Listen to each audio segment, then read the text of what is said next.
Welcome in. Hail to the podcast brought to you by Maize and Blue Review. I'm Trevor McCue, senior editor, Maize and Blue Review. Joined as always, Intel Insider publisher Josh Henschke. Sorry, we are literally tired from a very late night, physically, emotionally. Obviously, difficult story, right? Michigan fires Sherrone Moore, and things get ugly from there. As we're speaking with you today, right now it's 11:30 Thursday morning, right? This story is going to continue to evolve. So as of right now, Sherrone Moore is in custody at Washtenaw County. They are not expecting charges today as the investigation continues and such. But obviously, look, this is, we are a Michigan athletics fan site. We cover sports, and once again, unfortunately, far too often in recent years, our jobs have gone into territory far beyond sports and places where we're not experts. And, we try to cover the things we best we can. But, this is obviously a bigger than life situation. So we're going to try and be delicate with it, but also be realistic, man. We're here to talk sports in the future of Michigan football and where they go from here. So there's an elephant in the room. We're not going to avoid it, but we want to try and talk about the sports angle of it because that's what we're here to do. So, Josh, I guess I don't know what you want to say or lead off or. Yeah. What can you say? What's already, been said very publicly. And that's kind of the nature of the business when you're, the head coach at Michigan. Every move is, under the microscope and scrutinized and all that stuff. And yeah, I mean, it's really it's unfortunate things had to get this way. All of this was completely avoidable. The common sense suggests it's all, avoidable. I don't want to dive too deep into the weeds here because it's just not right. We know what happened. Michigan said what happened, confirmed what happened. You don't need a play-by-play but from us, but yeah, just when someone shows you their true colors, you believe them and you let them. The fact that it got this far with the rumors persisting for this long is really surprising. It's unfortunate, but looking at the big picture here, there's still a path for Michigan to be in a better spot right tomorrow than they were today, with this next hire. So it's obviously the best job opening right now, because it's pretty much the only job opening right now, which is, I suppose, a benefit, but even though it's done after the initial wave of hirings have been done. But man, this Michigan has a really good shot here to really get a pretty good coach out of all of this mess. Yeah, I would argue that this is the best opening of the entire cycle. Yeah,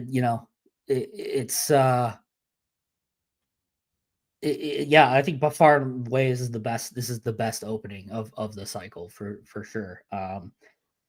And yeah, I think that's the main thing to really focus on right now. And just go from there. This is kind of one of those stories that you just got to let kind of develop and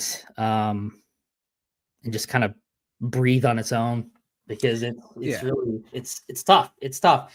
Because there's families involved, there's different parties involved. But yeah, I don't know. It's tough. Yeah. And I mean, when people asked to, obviously we've been discussing this ad nauseum at Maize and Blue Review, on the message boards and posting articles that we can. And, people have been asking like, oh, how are the players responding? And I I spoke to a couple yesterday. I tried not to. I don't know what the term is I'm looking for, but I knew their messages were filled with people looking for quotes, right? And to be able to do the reaction articles and because I'm not on the recruiting trail in that aspect, a lot of the relationships I have with players, recruits, parents, whatever, isn't from that angle. So I was trying to just be like, hey, like you guys all right? Or like what's kind of the vibe with you in more of an off the record sense. And like, look, they're sad, man. Right? It's hard not to be this, they liked Sherrone, they committed here, he was their coach. They're, I'm sure, worried about him and everything else. Like everybody's gonna have similar emotions, right? But to Michigan's side of it, they obviously met with um players and they obviously spoke with this class that's currently committed to Michigan and tried to explain what's going on next and what's happened next. I feel pretty comfortable saying they know more than any of us right now. um, and in terms of what goes on, like, of course, they did change the rules. Some people were a little curious on that. It changed in September, October. The transfer portal window, when a coaching change occurs, is no longer when the coach is fired. It's a 15-day window that begins after a new coach is hired, which makes sense because you're, opening the flood door without the team or program having an opportunity to make a new hire, right? But that doesn't mean Michigan has a big window here, right? The actual transfer portal window opens January 2nd.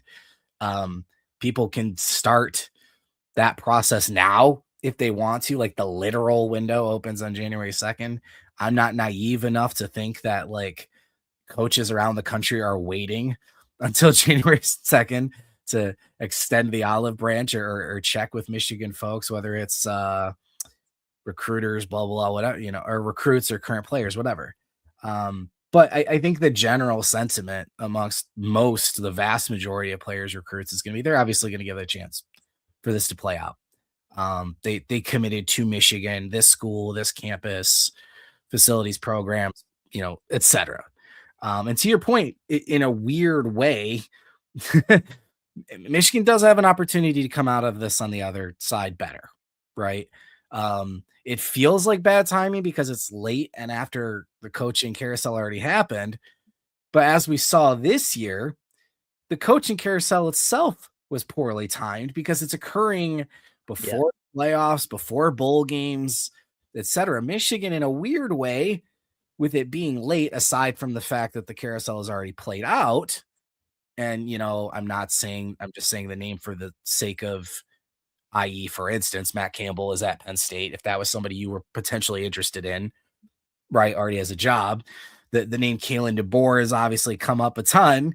We saw in the last coaching cycle, whatever you want to believe about his potential interest in Michigan back in 2024, he was already hired by Alabama, right? So now Michigan goes into this cycle, though, where either teams that aren't in the playoffs or could be out of the playoffs soon or whatever, maybe they actually have a better chance now in a weird way. But yeah, we can kind of get into this process and then some of the names we've been hearing and, where you think this goes, good or bad or whatever. But Yeah, I think right now the two big names that have kind of been really uh, almost like a tug of war in terms of what makes sense for Michigan and those excuse me in the know of what a potential search would look like is Kalen DeBoer and Jed Fish and even yesterday at certain points there was one side was like, oh, I think it's gonna be I think it's gonna be Kalen DeBoer. Oh, I think it's gonna be Jed Fish. So it's kind of like it, and to be clear, and this isn't based on like anyone talking to anyone or anything like that right now. I mean, this is still, in the very early process of getting the ball rolling. But those two names, DeBoer and Fisher, are the two big fish that, so to speak, no pun intended, the two big fish that are kind of circling the most in those discussions of people in the know. So, if I were to guess, I would say probably DeBoer is number one. Um, but we'll kind of have to see how things shake out. And there's a whole other discussion too. Would you Do you wait for Kalen DeBoer? As he kind of Alabama completes their playoff Right. run, however that looks like. Now you're in a Lane Kiffin situation, right? Right. Or do you go for the immediate availability guy in Jed Fish, and he can come in right away and help stabilize the program. So it's easy to sit here right now and say, oh, Alabama's gonna lose, but you never know. Um if Alabama keeps winning, can you afford to wait? I think Michigan's in a position where if they can kind of get a coach by Christmas, they'll still be in a pretty good spot to stabilize at least the current roster before they start addressing the portal and things like that, and adjusting to get potential guys who lose. So they lose. So I don't know. It's an interesting dynamic there. I mean, personally, if obviously zero impact on this coaching search, but I would wait for DeBoer. I think DeBoer would be my first call. And I think a lot of people with pull in Michigan circles feel that way too. That they'd be willing to wait, and that they're willing to put their support behind DeBoer. So um, until he says no, you'd have to assume he's right in the mix. But I just feel like the next logical choice would be a Jed Fish. So, but again, someone could come out of the radar. It's one of these. I was saying before during the initial cycle, it's not a very super strong cycle for candidates this year. Obviously, like the Kiffins and stuff like that. That probably the strongest candidate out of all of them. I definitely think Matt Campbell would have got a call, and he would have absolutely listened. I'd be really curious to see how he truly feels right and sitting here right now, taking the Penn State job with the Michigan job opening up a week later, because there have been strong rumors going around that Michigan would be one of the jobs that he would leap at. But that kind of sounds like that ship has obviously sailed. So yeah, to say that there's a clear pecking order right now, I don't know if I go that far, but if you pay attention to the rumblings and you listen to what people are saying, the DeBoers and the Fish are the two big names right now, and you never know who's going to insert themselves into this. I mean, there could be someone totally random that we're not even thinking of that would like to interview for the job. So Yeah, names always seem to come out of nowhere, right? yeah. Want to clarify, just because some people in the comments were trying to tell me I'm wrong about the coaching hire. I am, but not in the way, or the transfer portal with the coaching hire. I am, but not in the way you think. There is not a 30-day window. Like I said, they cannot enter the transfer portal right now after the coach has been fired. It is the second window, like I said, 5 days after a coach is hired. However, it has to occur between January 20 and January 2nd and June 30. So like they can't have a portal window open earlier than the actual portal window. So they still can't. Now again, you'll see the tweets and people are like, oh, person intends to enter the portal and stuff. Again, nothing's stopping that from happening. If a player wanted to say they're going to right now, they can, but the actual activity of the portal is January 2nd. So weird, and I'm sure it'll change next year and the year after. There's just no consistency to that. Yeah, I'm with you. DeBoer is the obvious. I hate the term home run hire, but if that's where you go, okay, that was the best hire you could make in this situation, this cycle, blah blah blah. DeBoer's it. He's been successful everywhere he's been. he does have Midwest ties. I know we can debate about the Dakota as being the Midwest or not, but I think from a fit perspective, he always felt like a better fit at a program like a Michigan or a Penn State or whatever than Alabama. Replacing Nick Saban would be a nightmare for anybody, obviously, right?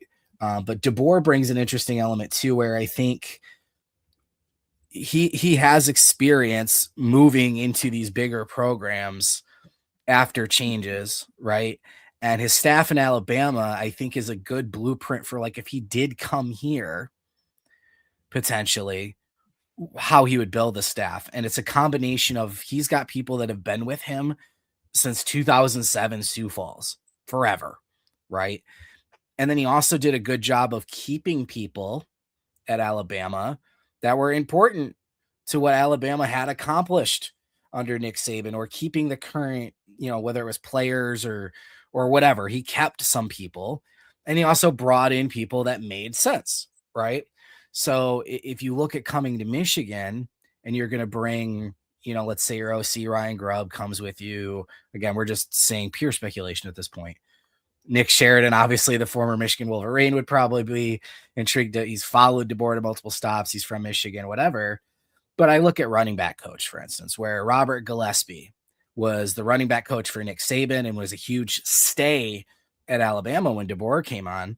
He's probably not looking to come to Michigan. He was a Bama guy, but hey, here's an opportunity to maybe keep a Tony Alford, which would be a good thing for the current running back room, for running back recruiting, for, players, etc. I think that's the kind of, whether it is DeBoer or any other coach, I think that's an ideal situation. Some combination of people coming with you and understanding that there are people here who frankly trusted Sherrone as well, and we're just doing their jobs and could be advantageous to stay within the program, right? And then also too, like, I'll be honest, guys. Like the one saying Minter, aside from the fact I don't think he wants to be a college coach and blah blah blah, whatever, and even Jed Fish to a point. I know it was only like a year. Um, whether it's for narrative purposes, optics, or because it literally needs to happen to some level, I'm ready for the Harbaugh era to end. Right? The continuity argument, all of that existed for Sherrone Moore. I don't want to play. I see a lot of this happening now. Like I don't want to go back and relitigate any of that because there's no point, right? Brady Hoke made sense at the time for the reason he did, et cetera, et cetera. But this is an opportunity to really kind of go big picture and refresh this program and frankly the athletic department. I mean, we've touched on it a little bit with the situation. I don't know that it's going to be just Ward driving the bus on this. You know what I mean? Like the people that were involved and even having more let go. We know there's a segment of boosters that were done at this point, and we're driving a lot of, getting these rumors to the forefront, if you will. So like there just has to be, I don't want to compare it to when Harbaugh was hired because it's different, obviously, but there was just this unification that needed to happen at Michigan, right? Amongst the athletes, amongst the people at Michigan, the fans, the alumni. And that's why like this whole Jim Harbaugh is the savior and all of that stuff happened when Harbaugh was brought in. It doesn't need to be at that level. We don't need to try and find another king or whatever, but you just need to make a hire that's a good hire. It's just that simple. You just need a good hire that people can get behind and bring some, like somebody said, Josh looks like how I feel. I mean, at the end of the day, that's what it is, right? Michigan players, students, alumni, you as fans, and obviously people that were actually really impacted by this, right? Like anybody who's just a fan of the team, like this didn't affect you in the way that like people close to this did, right? I don't want to minimize that, but everybody just kind of deserves better at this point, man. It doesn't need to be this hard and exhausting. So whoever that hire is, okay. Yeah, I think when you look at when you look at the potential replacements or whatever, it's clear that the next guy isn't going to be a smash mouth type of guy. Like it's not there these programs that we're looking at in terms of potential replacements, when we break down a list, DeBoer, spread guy, Fish, like a West Coast spread guy, not exactly a physical run game.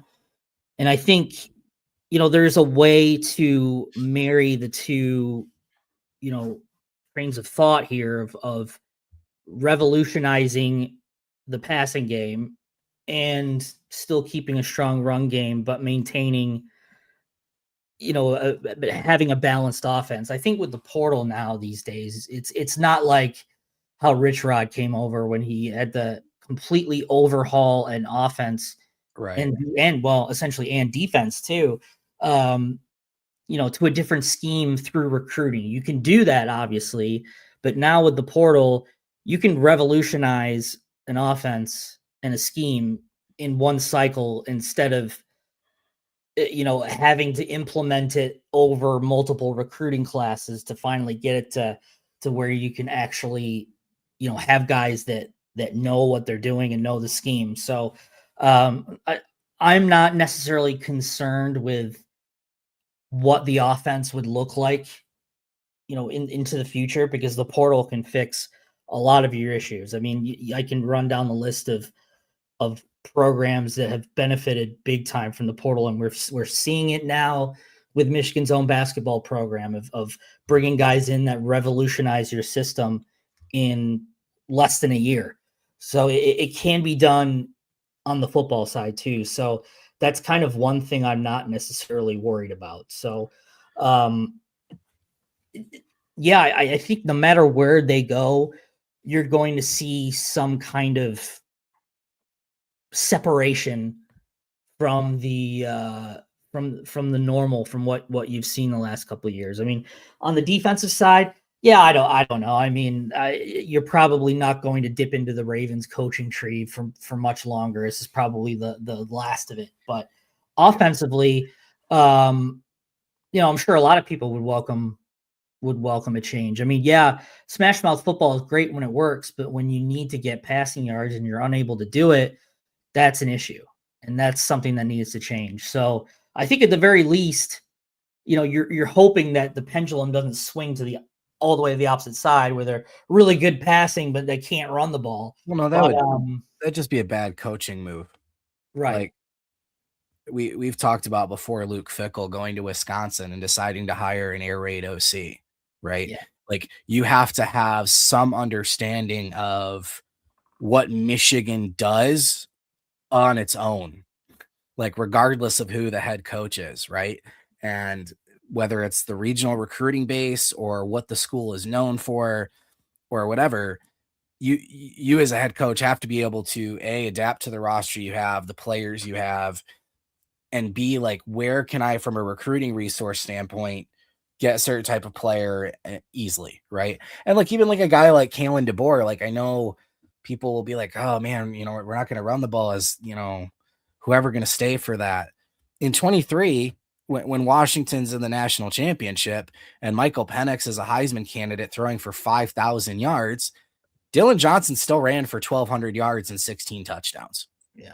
right? And that's with Roma Dunze and McMillan and Polk and that loaded wide receiver group that they had, right? So like whether it's and I mean that's got to be part of the conversation too for the coach that comes in. But like they're not stupid to know when they're looking at this roster what Bryce potentially means, what Andrew Marsh means, what a returning Justice Haynes, Jordan Marshall, Savion Hyder potentially means, right? Like to your point, yes, in the portal, there's things that can be done, no different than what would have had to be done this offseason too. Like that those moves still need to happen. But I think there's enough, what do I want to say? Enough examples for coaches to learn. Like you can't just show up and be like, yeah, whether Rich Rod didn't have the portal or not, that was going to be a tough sell over time, right? It just was. So I'm not worried about that. The defense part, again, regardless of a change happening or not, like I understand like a candidate like a Chris O'Leary that came up at Western because of the familiarity and connections and whatever.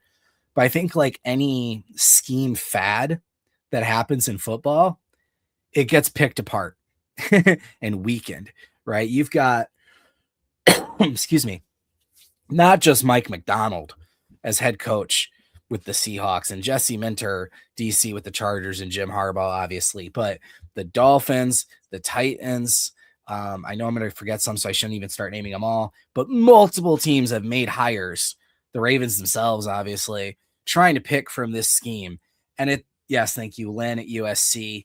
At the end of the day, and especially after a couple of years of Wink too, like we're so far from whatever special sauce there was at this point, and there's so much tape on it. Like it's a multiple front defense. I just don't think you have to get crazy now with like, oh, we got to make sure the terminology matches. No, you paid Wink the second highest salary in college football for a defensive coordinator, so you're obviously willing to pay whoever you think the best defensive coordinator is. You go get him, and players will play for that guy. It's that simple, in my opinion. I'm just not gonna trip out about scheme as they go through this. I think it's just got to be, at this point, somebody who's a current head coach would be ideal. Somebody with experience and somebody with a track record at this point that you can just lean on from a character standpoint too. Yeah. Right. Someone who's not going to get fired for having inappropriate and I'm not gonna, and like we said, whether it's the Weiss situation or whatever, like it's how you react after the fact. I think there's been situations where things, like you said, could have been prevented, and that's a whole nother debate to happen. I'm not saying you should have known Sherrone Moore was going to have an affair with a staff member and lie to you, but I'm not saying you should have known that, right? But like the benefit of somebody who's been a head coach at multiple spots and the references that maybe come with that is it maybe you can hopefully avoid it, because there's too much, man. There's just too much of this, and as good as you have basketball right now and Dusty May and that situation, when you think about the parallels of Jawan leaving and how low things felt at that moment, that's the exact kind of hire you need to make with football at this point. And I know that's a really high bar because Michigan has arguably the best team in the country in basketball right now. But just, that's the level of, and that's going to be tough in this current moment. But that's what you got to try and do, because otherwise you're Auburn or Nebraska in an endless cycle, Yeah, I think the the lowest of the low bar right now is to get someone in that can stabilize the program. That's really, it's sad that we were even discussing this as kind of like a bar that the program needs to reach. But this is what we are. I mean, this is where we are. I mean, you have to have someone that doesn't have inappropriate relationships with staffers, and B, doesn't hire someone that gets investigated by the police for computer crimes, and C, doesn't have multiple NCAA investigations with stuff that was completely avoidable. And you say what you will about the sign stuff and whatever, that situation was avoidable. This is the Jim Harbaugh era.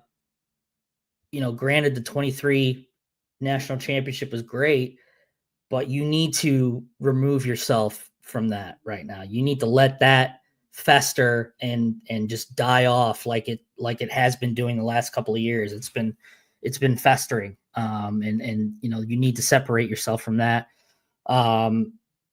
Really, it's almost to the point now where like the negative stuff almost outweighs that little run that they had. I mean, it won't, but you have to you're thinking to be like, man, you know, Harbaugh's handpicked guy turns out to be this, not good person. And, there was a couple of not good people on his staff. It's just like, I guess that's the price you pay for wanting to win with the big boys, I suppose. But I feel like there's other ways that you can that you can do that. But I think the big thing is that, and even you can make the argument, oh yeah, but Jed Fish coached a year under Jim Harbaugh. But I think he's further enough removed from this whole thing that you can't really even kind of tie him into that Harbaugh coaching tree or whatever. And they're really two totally different coaches schematically too. They're not exactly the same. I think Fish is more forward thinking in terms of like the offense and kind of what they do with DeMond Williams and their athletic receivers and such. But I think the big thing is obviously you got to have someone that will kind of stabilize the headlines and not and have a break from these negative headlines and stuff that constantly is giving the university a black eye. I mean, this is, at what point do you say enough is enough with this stuff? I mean, it's just, it's embarrassing from even just from the outside looking in that, we've gotten to a point now where, we're covering a coach that got arrested, and I don't want to dive into the details and the story speaks for itself, but it's like, come on, like what are we doing? What are we doing here? Like, what are we doing here? This is like 4 years in a row of this stuff, of a mixed bag of crap that can be avoided, easily avoided. I mean, you talk about, you talk about being the leaders and best. And so far, all you're doing is leading and being the best at is creating negative headlines for yourself and tripping over your own, whats. I mean, if Michigan, when Michigan F's up, they F up spectacularly. Right. They know how to do it. They're the leaders and best in that regard. When it blows up spectacularly. Yeah, they find a way to exceed the lexicon, right? This was TMZ, this was NBC Nightly News, it was on all the morning shows today, right? And they, like I said at the start of the show, they just go way beyond sports. And I'm with you. I'm not saying like Ward or anybody for that matter could have stopped Sherrone from doing what he did. It falls at Sherrone's feet. He's a grown man, whatever. But like, you could have gotten to the bottom of this sooner. And this first investigation, like the idea that, like what John U. Bacon put out there, and we've obviously heard a lot of things too, but like the idea that they basically asked Sherrone and the employee and they said no. And well, what else can they do? What? Yeah. What? Did you not investigate? This is the question. And again, if this was a one-off, maybe I'm not asking this question. Okay. But how hard did you investigate? How bad did you really want to get to the bottom of this? Or did you think as long as, whether they're lying or not, as long as this is clearly consensual or her not making any complaint, do we really want to, how deep do we want to dig? Right? Because you didn't have to dig deep. And the idea that like, oh, we spoke to the two of them and what else could we do? Like, that's like suggesting police spoke to the two suspects and they both said they didn't do it. So there was nothing they could do. It's just, it's crazy to me. And even like, you know what? Give me the timeline of the last couple days, right? Which is she comes forward and now says this did occur and here's evidence of it, right? Monday or Tuesday. On Wednesday, Sherrone Moore was in the building business as usual, in meetings, around players, other coaches, interviewing Mike Shula to be the quarterback coach. Yeah. Even that little bit that plays into, again, the snowball effect. I'm not saying like, oh, if you don't do this, whatever. There's so much more we need to know. Okay. But like, you could have gotten to the bottom of this and handled it in a way that you're not on every single story news thing, right? Where this exploded, where people aren't suggesting, because of the timing, that you covered this up and lied to recruits and waited till after signing day, right? Mhm. Like, you've left the door open for all of that, So that's more what it is. And we said the same thing during the Stallion saga too. Right. It's the loss of the narrative battle. And I sent this to you, Josh, the Nick Baumgartner's tweet Mm-hmm. that I thought, as somebody who covers the team, I just really, really related to, which is, it might sound stupid, but this constant culture of, we don't release depth charts and we lie about injuries. Not necessarily we don't talk about it. We lie about injuries, and we're going in the submarine and the media can't see a practice. And if you post any video whatsoever of, this part of a spring game or whatever, this could threaten you here, like this wall of coverage that you've built to protect yourself also creates this environment where you're inside walls, right?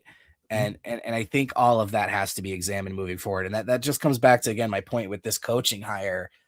There is a way to understand what makes Michigan great, what the traditions are, and how to live up to these mantras, with also being willing to look inside and modernize and be honest with yourself about where you've misstepped, right? And that's what needs to happen with this hire. And that's a lot of pressure to put on a head coach, which is why I think it's got to be somebody experienced and, well documented history of character. Yeah, I think the football program absolutely needs an exorcism. I mean, it needs a cleansing from, not necessarily top to bottom, but it needs a cleansing of some sort. And I don't know what that looks like.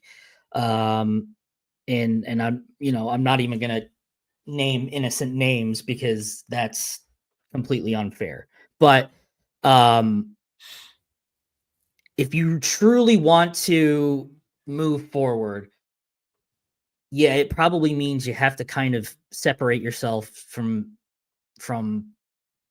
previous staffs and all of that stuff. You just need to just not necessarily start over. It's not a start over, but it's kind of getting yourself to a point where you can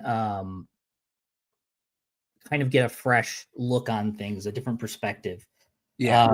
I think, from the investigation standpoint, I don't have all the details, so I can't necessarily speak on who, what, when, where, and how. However, what I can say is that, if these rumors have been persisting since before the season started, how come it took until someone had to flip their story in order to finally realize that this was happening when everyone and their brother knew that this was going on, behind the scenes? So that's kind of what I want to know, is where that disconnect happened in November to now. I think that the tough questions need to be asked. And I think the big thing, for at least for myself, for not, running with anything, is the lack of physical proof that I could share, and is that to suggest that there's a cover up?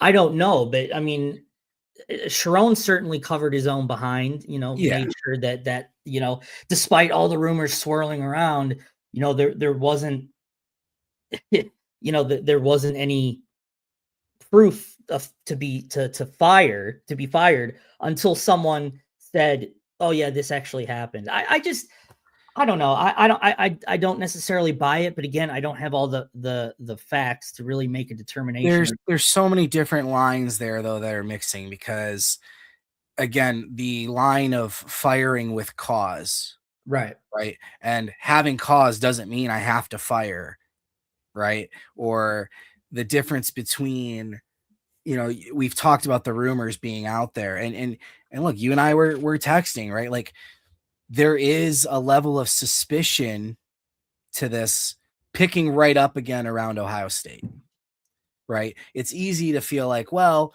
if these were disproven before, sorry, now all of a sudden they're back out there after you lose to Ohio State. Like what's the agenda or intention behind this?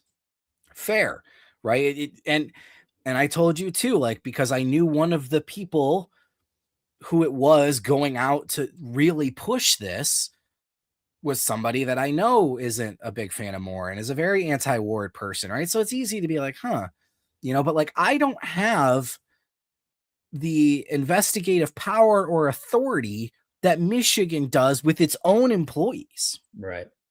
right? And I wonder, and we won't know probably right away, or maybe we will. I don't know what we'll get out of it.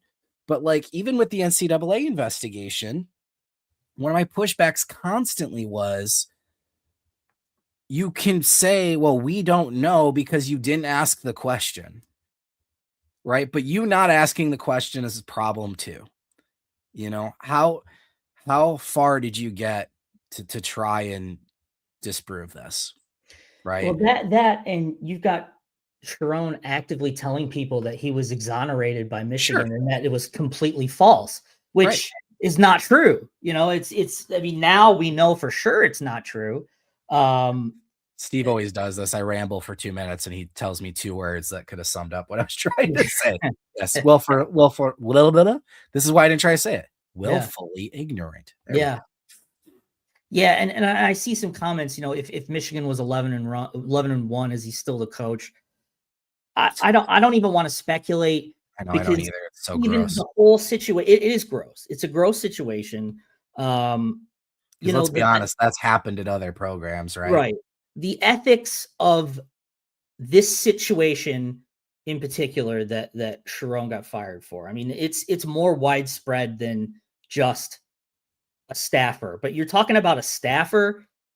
Um, if you're Michigan, you open yourself up to all types of litigation and stuff. So Of course. even if Michigan was 15-0 and 11-1, it doesn't matter if they had proof that this was happening.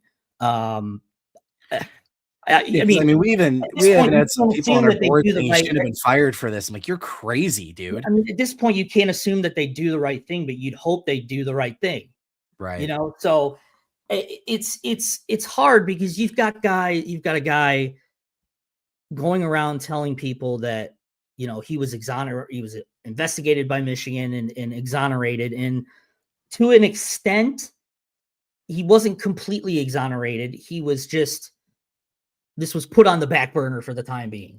So he was partially cleared because of lack of evidence, and now he's not cleared because of evidence. And so um it's a messy, gross situation, and I want to be clear here. I'm not pontificating from my pedestal of cleanliness over here. You know, humans are flawed. I am extremely flawed. I make mistakes. I am not perfect, so I'm not sitting here saying that I am perfect and everyone else is not. Um, it's I'm not absolutely not excusing anyone for anything for their behavior, but at the same time, it'd be awfully hypocritical of me to stand here and say it kind of dictate the ethics of things and saying, hey, oh, I haven't done anything wrong, but just because he's just this figure, this thing is just blown up and gotten larger than life, so to speak. So um I just wanted to be clear here that I'm not judging someone or really anyone in this situation, because humans are flawed. They make mistakes. This situation have been much worse considering what we know from yesterday? Yeah, it could have, and that's the scary and sad part. No, that's what kept me up, and that's what made me feel really rough this morning is like, this could have been so bad. Yeah. This could have been so bad, man. I just want to cover games, man. Like I know. that's all I Just want to do. I just want to cover the sport and not have to learn legal stuff after the sign sealing things and all of this stuff now. All of like the judicial system and all this stuff. It's like I've picked up unnecessarily like different knowledge of different topics that I didn't want to focus on. Instead of focusing on sports, roster composition, previewing what next year is going to look like. I don't know. I just hate what these last couple of years have turned into. I mean, yeah, it's great that they won a national championship. It was really fun covering that, that little streak there, but at what cost? And the meme, the old Thanos meme, at what cost? What did it cost? Everything. I mean, it really did cost everything. You're completely starting from scratch. So, yeah, there's a lot more of this story that's undoubtedly going to come out. And whether anyone else is, covering it up or whatever, I'm not even going to get into that because, we don't know all the facts, but it's clear that this is a mess that needs to be cleaned up like tomorrow or today, yesterday. Yeah. I mean, it's like crisis management 101, and this is like DEFCON level 10 crisis management. So, what is it about? Don't make a 24-hour story, a 1-week story, or whatever. Like I think this one's automatically like a 1-week story, regardless, just because of what this is. It's just this thing is just gonna have to. If you're Michigan, you're gonna have to take the public black eye. Oh no, where it is now, yeah. But I just mean there's a world where like, even though it would have probably been bad, whether it's because he's suspended with pay or like the spotlight is on it, there's a world where like you went all out investigating this and got to the bottom of it sooner and fired him, and that's what you say, and that's it. You know what I mean? Yeah. Instead of all this like, oh, and again, if it didn't happen so many times, there's a benefit of the doubt, right? Like you can't be shocked. People are like asking questions or speculating like, well, did you know this or did you do that or did you blah, blah, blah, whatever, I want to circle back on coaches a little bit before we head out. But this is a serious question. Do you hate or like Vegemite? I'm indifferent. I don't hate it. Did you have it a bunch when you were there? Or is that kind of like a stereotype? I prefer Promite. It's similar, but it's not the same. It's not the same as Vegemite. It's better in my opinion. Okay. Yeah, I'm kind of indifferent. I don't hate Vegemite, but I don't like it either. I'm just kind of indifferent. All right. We just to finish on kind of a track with, coaches. I think we've kind of set the bookend, in my opinion, where it's like DeBoer, at least to my mind right now, DeBoer is the top. That's the best hire you could probably make at this point, right? And Fish, I mean, I said this earlier because somebody had asked me, like what's a ceiling floor situation, and is Jedd Fisch the floor? And pushback immediately was like, let's be honest, it can get worse than Jedd Fisch probably. Oh, absolutely. Right. I think so. But the reason I say Jedd Fisch is the floor is because I feel like if he was offered the job, he's coming. You know what I mean? That's where my floor base is for him, is like, I struggle to imagine a world where Jedd Fisch turns the job down. Right. I want to address this real quick. I was going to say, go ahead. I don't want to, and I'm not calling people out. No, it's a fair question. Yeah. It is a fair question to ask. Yes. So here's my here's my thing.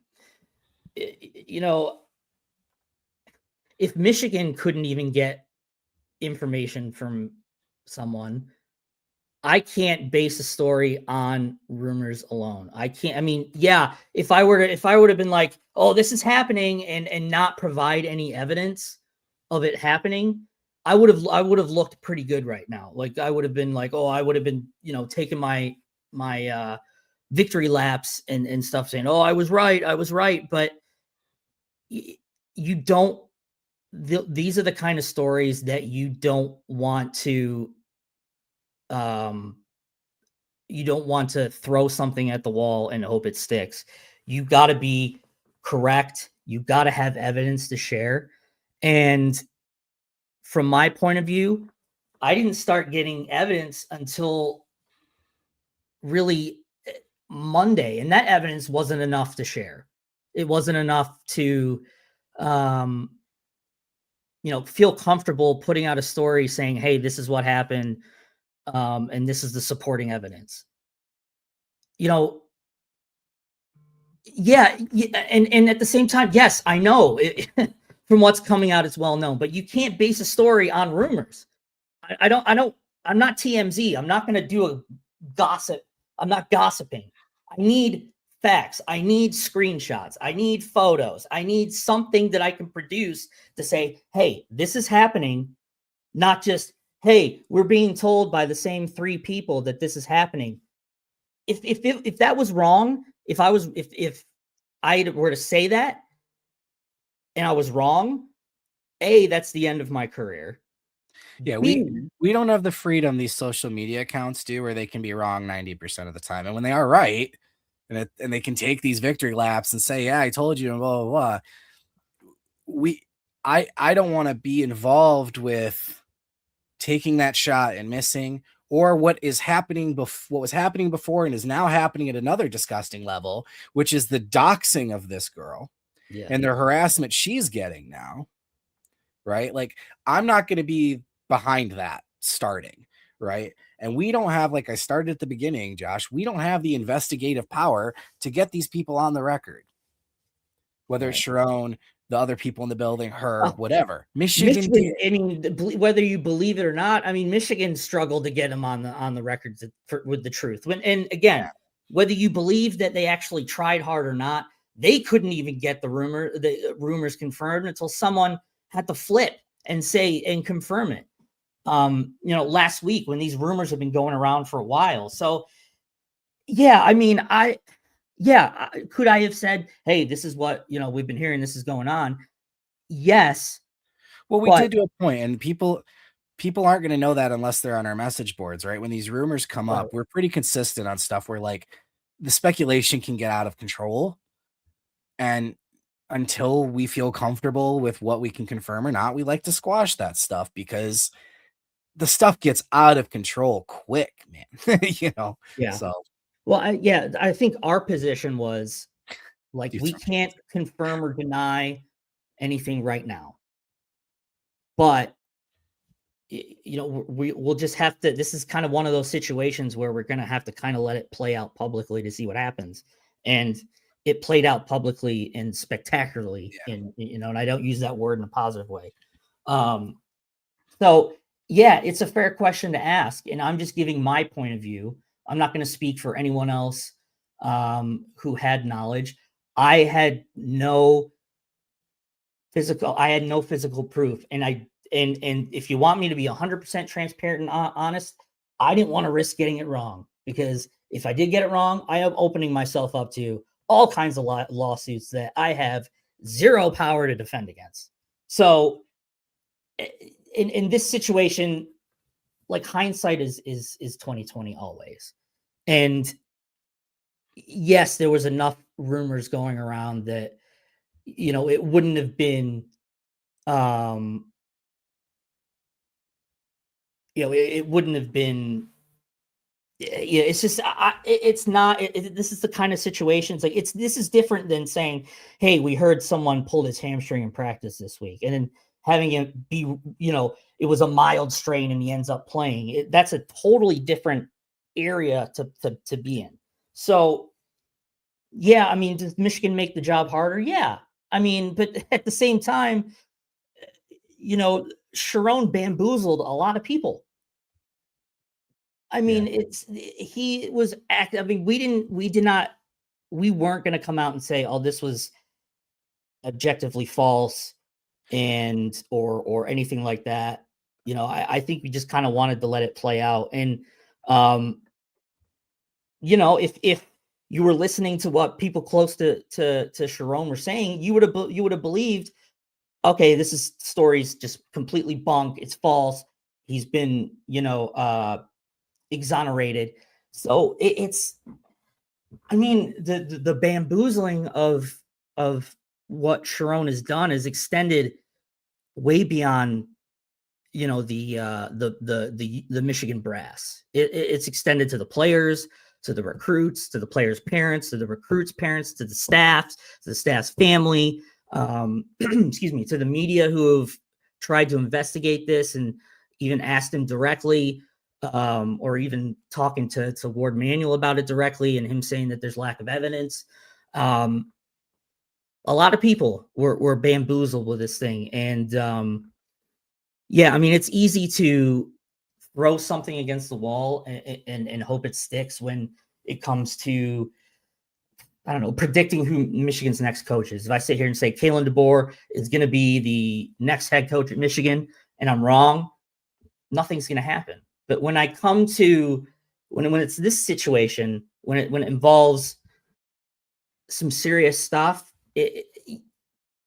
like the physical evidence is the most important thing that you need to produce, and there just wasn't any besides the rumors. And yeah, I could have been right if I were to act on the rumors and believe it and say, hey, these are coming out. But it's that, man, it's that little gray area that you sometimes have to operate in, where if you get it wrong, it's dangerous business to get it wrong. So um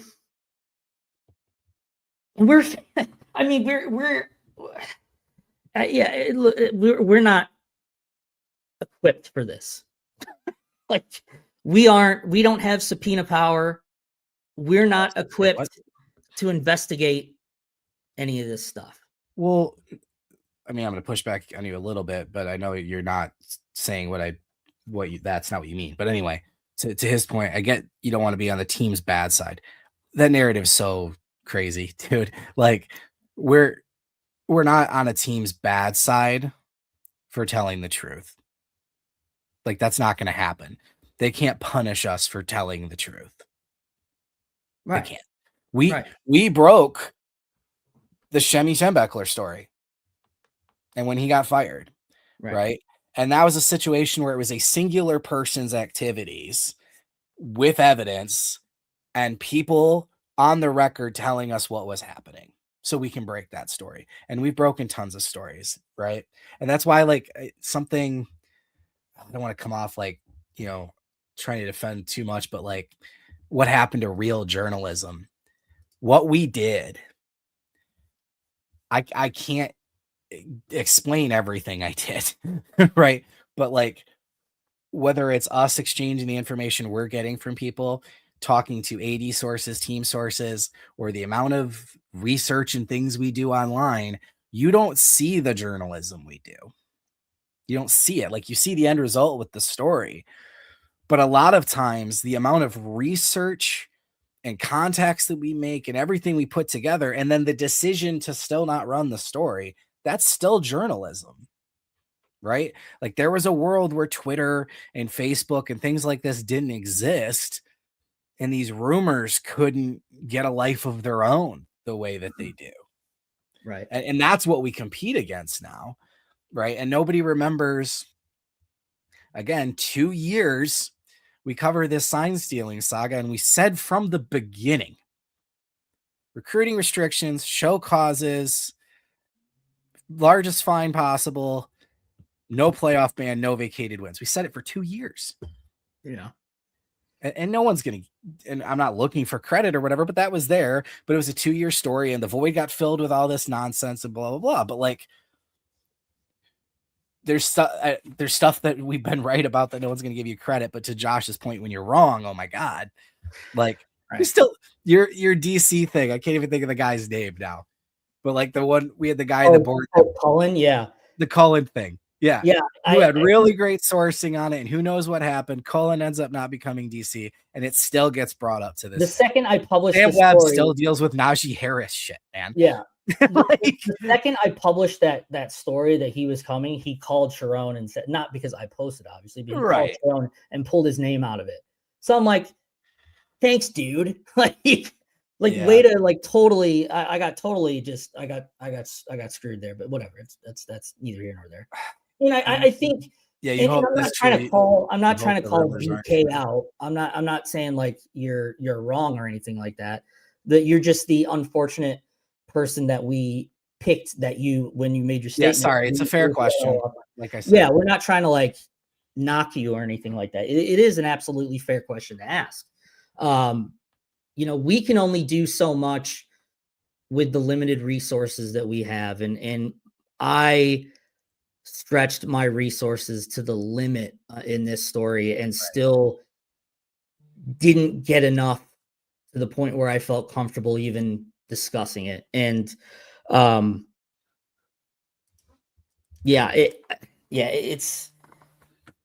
that's just you know, the situation too. And it's like the Weiss situation too. You know, I was told at the time, and I reported as such, that, you know, because there were some salacious rumors going around at the time that it was, you know, something worse than what it ended up, even worse than what it ended up being, if you can even believe that, that it wasn't federal, that he wasn't being investigated federally. Well, yeah, it wasn't being investigated federally until it was being investigated federally, because Ann Arbor police uncovered way more stuff than they were ever expecting to get. And then they're like, well, we got to turn this over to the feds. So yeah, like it's that kind of stuff. It's like a story is always evolving, and you know, sometimes you can't get to the bottom of things because you get stonewalled, and you're stonewalled for a reason, because obviously you've got one guy protecting his own career and his own, you know, personal obligations. And that's kind of, and he fooled a lot of people too. It wasn't just us, you know, there was a lot of people that he fooled with confidence at the fact that, excuse me, that, you know, he's been selling this fake bill of goods that he was exonerated and cleared. And maybe in a sense he was at the time, but now clearly not. So, yeah, I mean, I'm not going to give Michigan any breaks here. All of this stuff was avoided. I mean, everything that they've been through the last couple of years have been completely avoided and self-inflicted. So, no, and I want to give them, I mean, legally they can't, to be honest too, but to some credit, like there's this perception that it's like people say your and ours, like we don't work for them. They're not our team. Like we cover it. And, you know, this idea that like, oh, I know you get, you know, you want to keep them happy with you or whatever. Like I've never felt like that ever. You know, I mean, I've posted some pretty negative and scathing stuff, and I've never felt anybody push back on that in a way where like I felt like they were threatening my ability to do my job. You know what I mean? Like that doesn't exist in my mind. well, and I don't have. I think if you have a consistent pattern, like Michigan's going to be like, I mean, we saw what happened with, I'm not going to say the name, but like at some point, you know, your false reporting is detrimental to people that Michigan have to protect, and they'll come out and say something if you're not listening. Like that's a different situation completely. Yeah, and if you want even further transparency from me, excuse me, you know, I don't have personal relationships with any staff members for that reason, because you don't want to blur the lines of professionalism and hiding or potentially withholding something because, oh, he's my boy. I don't want to do that to my boy. I get information from him. I don't have those personal relationships, and I do that for a reason, because it's not worth the hassle, because sometimes they'll call you at all hours of the day and say, hey, don't say this, or hey, get this information from me from said recruit or whatever. I don't want to dive too deep into there, but yeah, that you don't want to blur the lines of pretending it's a friendship compared to being professional. Right. And this is the type of situation where the lines could easily get blurred, because it's such a insane story where, like, yeah, at first glance you could be like, well, that seems crazy. You don't want to you don't almost don't want to believe it, but yeah, that's you. I want to avoid that situation. And again, I'm not saying I'm perfect. I'm not saying I'm doing the right thing, or whatever. I'm flawed as a reporter, just like anyone else is, but I try my very best to avoid that, that mouthpiece type of thing. And sometimes the things that we report, I'm sure we were called all types of names during during the sign stealing stuff, where we're saying, hey, it's not as widespread as what originally to believe, and this is what they're expecting, and this is what happening. Yeah, I mean, would we be considered mouthpieces? Potentially, yeah, but I'm okay with that, because we were accurately covering a story. So, there are times where you may intentionally be a mouthpiece for someone. Um, but if you're doing so accurately, and obviously it depends on the situation, of course. I mean, I'm not even going to compare this current Sherrone situation to anything else, because it's, apples to oranges comparison here. But yeah, with this situation, I mean, there was a lot of people caught up and bamboozled and fooled, and um, yeah, it's nasty. It's gross, and yeah, I mean, this would be a lesson to. I mean, this is something that I'll definitely remember and keep in mind when it comes to trying to It's track down rumors, and how we discuss them and how we report them, and whether what to write off or what to investigate further. So I feel like this is kind of a lose-lose situation regardless of what we were to do. But yeah, yeah. it's just crap. I mean, I just feel bad for his wife and kids, man. I just this family's involved. It's gross. It's just gross.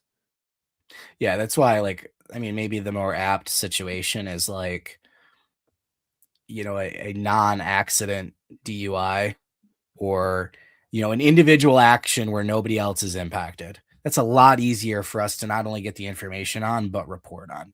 Right. You know what I And mean? Brian brings up a good point here. A failed investigation should not be considered an exoneration, of course. 100%. And that's also a little bit of hindsight too, because now we kind of know a little more about how things got to where they were yesterday.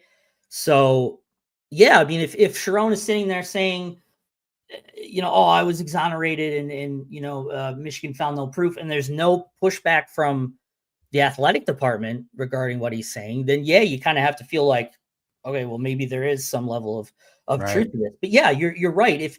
If the November investigation really didn't dig hard enough, then yeah, there was never a true exoneration, because there never was a true investigation. So yeah, there's just so many complicated layers to this, a lot of hindsight involved in this. It's a gross, winding story that, yeah, no matter the outcome, you're not going to get a favorable outcome in this, regardless of where you land, what side of the fence you land on, what opinion you have on the situation. So yeah, it's a bad situation. It's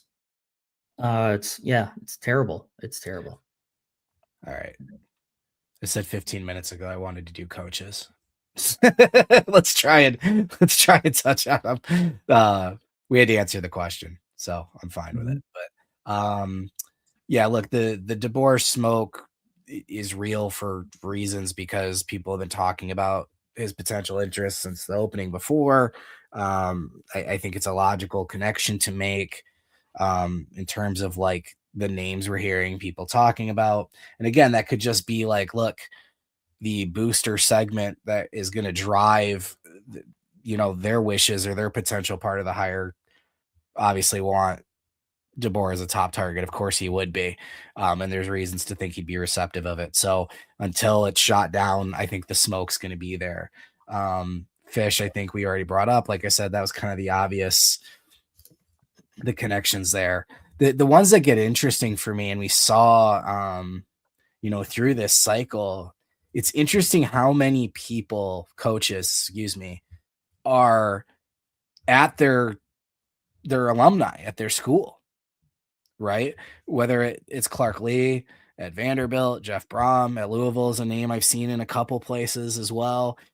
Dillingham has been brought up as well out at Arizona State. Again, another alumni guy. Like, it's kind of interesting. And then you bring in the world of NIL and how that's brought parity and things where, like, you don't necessarily have to go to a bigger job anymore, right? You talked about like the coaching cycle and the amount of candidates that are available. I think the combination of coaches getting fired faster than ever has seen coaches get churned through.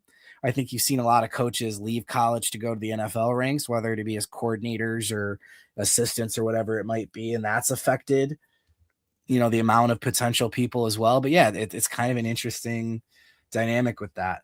Some people have brought up NFL potential. I know that the Packers OC obviously is a Michigan alum, so people have made that connection as well. People talk about Joe Brady. I think that obsession with the 2019 LSU team has really, I don't know.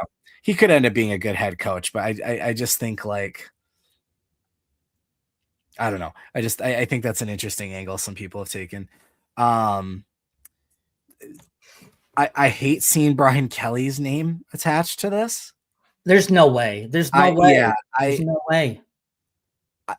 No way. I've spoken to somebody that is connected in a way that, like, I trust that their opinion on this, that it just, I don't see it happening. I mean, all the stuff attached to him, whatever. I mean, in another world, maybe it would make, you're like, oh, a guy that used to be in Michigan, blah, blah, blah. But I don't see it ever happening, man. I'll say this. I'll put my ass out on the line here. I will eat a bar of soap on stream if Michigan hires Brian Kelly. That's how confident I am that Brian Kelly is not going to get the job. Yeah. And you've got my word that I will do it. I will eat a bar of soap. Maybe not the whole bar, maybe like a couple bites, but I'm not. That's how confident I am that they're not going to hire Brian Kelly. And you have my word. And hold me to it. I'd rather have Machine Gun Kelly than Brian Kelly. Jeez. That's funny. I've seen Dillingham's name mentioned in the comments. His name was on the potential list, but it was kind of low. It was kind of lower. It was kind of like you've got like, and again, this isn't like an official list by any means. You've kind of got the top tier guys of DeBoer and Fish, and obviously any guy can kind of join and not join that list. But it kind of was like there's gonna be people that tell you Marcus Freeman's gonna get a call, right, because of whatever perception you have of the Notre Dame situation. Right. And a lot of and a lot of agents will kind of maneuver. Of course, yeah, maneuver their way into the conversation. But like, yeah, even I got a text with just now, with Clark Lee's name mentioned, but he just signed a new deal, signed the number 1 quarterback in the 26 class. I don't see that happening. But yeah, I mean, Dillingham's name was mentioned. I don't know how serious of a guy he would even be, I but prefer Dillingham over Fish, to be honest here. I might too. I don't know. I'm going to talk myself into whatever, most likely. Yeah, but yeah, like a guy like Marcus Freeman, there's no chance. There's no shot. There's no shot. I mean, that'd be a wild. Former Buckeye, current Notre Dame coach Marcus Freeman. That would be. He has better odds of ending up in the NFL than he would going to Michigan. New York Giants are pretty good. So. Yeah, I think right now, in very, very, very early stages, the name is Kalen DeBoer, number 1, 2, 3, 4, and 5 until he's not, and that's going to command a lot of the conversation. Yeah. I And I've seen then, some people talking about the Biff Poggi thing. I don't think you can do that. oh, God, no. I That like that I Nebraska, like Biff, even if it's just for a year. I don't. I like him in the role he's going to be in right now, which is the stability through this moment, right? And being the guy right now while stability is found. But I don't know. I don't think it's a credible thing to be like, oh, Sherrone Moore was in over his head and the job was too big for him, and then let's give it to Poggi. Like, again, I love Biff Poggi for yeah, so many reasons. yeah. I like But Biff, but he's not that that Nebraska game kind of sold it for me. Like, yeah, I don't think he's. Jimmy Sexton is licking his chops. Yeah, Oh yeah, happens, happens to be the agent of DeBoer, Clark Kalen DeBoer. Lee. It's just there's a whole bunch of stuff. Yeah, what There's just a dominoes can whole, I move now? I get DeBoer to Michigan. I can get Sark from Texas to Bama. Who would I put at Texas? I think that's probably what I've said this before already, but I think this coaching search has showed me like Jimmy Sexton and Nick Saban are in control of college football, man. yeah. But it's funny. It's funny you mentioned the after effects of what the Michigan does. I'm almost more fascinated to see what happens after Michigan hires its coach than the actual hiring by Michigan itself. Because let's say if Michigan hires DeBoer, that's going to set off a whole chain reaction of, who Right. knows? Does Alabama go on get Dan Lanning, and then Oregon's opened up? I mean, that's a really good job. Who does Oregon get? And then that's just going to start, setting off a chain reaction of other moves. So I'm going to be fascinated to see, who Michigan hires and the after effects of that move. All my conversations from last night are blurring together, so I don't even remember where this came up or which one of my friends or whoever said it, but it was like, can you imagine like Michigan talks to DeBoer and like the situation gets to a similar point with Kiffin where he's got to leave before the playoff and Alabama brings in interim head coach Nick Saban to coach Alabama in the playoff. Like there's just so many crazy, weird situations that can happen, man. Yeah. I mean, this is what happens when you have a unexpected job opening of this magnitude of Michigan's. I mean, it's the best job of the cycle. And so you can hire a really good coach and then which opens up another really good opening. And then it just goes from there. I mean, assistants move. I mean, you're not just talking head coaches. I mean, you're talking whole staffs moving, even down to like the lower rungs of the recruiting staff and stuff. So, yeah, I think, yeah, it's going to be fascinating. I mean, to be frank too, like I mean, obviously what happened yesterday, I think I don't want to say it's put a pause on anything. People who need to be doing their job are doing it. But I think it's going to put just a slight delay in some of the legitimate like coaching smoke and rumors that come out just because obviously there's some dust that needs to settle with everything that happened with the Sherrone situation. So, yeah. So regardless, either way, Michigan fans should be rooting for Oklahoma here in a couple weeks. That's your number one on your rooting interest. The buyout is if he gets fired. The cost for him to go to another job is $7 million or something. Yeah, that's a drop in the bucket for someone. Yeah. I was asked in the comments about a Regents meeting today. I've been trying to ask around about it. I don't have specifics of the meeting. I'm pretty sure it's a meeting just to discuss everything. I don't think it's necessarily specifically ward related. I'm sure, something will come up. But yeah, I don't think this is a meeting specifically just to discuss ward. I think it's just to discuss the whole situation. But I'm gonna try and see if I can get more, no pun intended, and kind of see what I can find out because I haven't really gotten anything substantial to suggest that, today's the day of action, so to speak. So I'll see what happens. Stay tuned to the message boards. Yeah. I was going to say, I don't really know a way to do this that doesn't feel like a gross, shameless plug, but it's the reality of the situation. We were talking about this till 2:00 in the morning. We're going to continue to talk about it on our message boards and with articles that we publish. So, we obviously appreciate the folks, large audience we have watching here on YouTube. But everything we've talked about and all the activity is over at Maize and Blue Review. And because we're entering a coaching search, we do have a 50% off promo right now. If you sign up, 50% off your entire first year to get access to, it's national On3 content. It's all the Rivals recruiting coverage. It's all Michigan premium content. And then again, the Den, the message board community is available as well. If you want to take advantage of that, well, we jump into a coaching search because we just can't have a normal off season. Just can't have it. So make sure you're liking and subscribing on YouTube. If you're listening back on podcasts, obviously appreciate it.